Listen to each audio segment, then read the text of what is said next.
আচ্ছা তোমরা রিভিউ দিতা না একটু কিতা খাওয়ানোর? এত গুড, এত গুড হয়েছে যে মাটনটা আমি দুবার নিয়েছি, বেশি কথা বলছি। এত কথা বড় বড় মনে থাকবা তুই দুবার কথা বলবি। ওই ব্যাগ লইছ ভ্যানিটি ব্যাগ। ব্যাগটা নিয়েছি। আর এই যে উনি আগরতলার বাসিন্দা, এখানে এসছে মনুঘাটে। অনেক আশা নিয়ে এসেছি।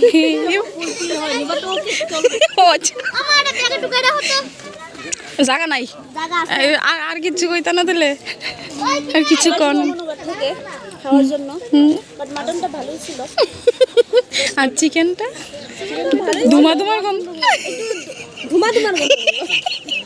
তোমরা যে এরকম শাকাহারি শুদ্ধ ভাষা কইতাছো, আমার তো পছন্দ হইতাছে না। আমার তো হজম হইতাছে না এই শাকাহারি শুদ্ধ ভাষাগুলা।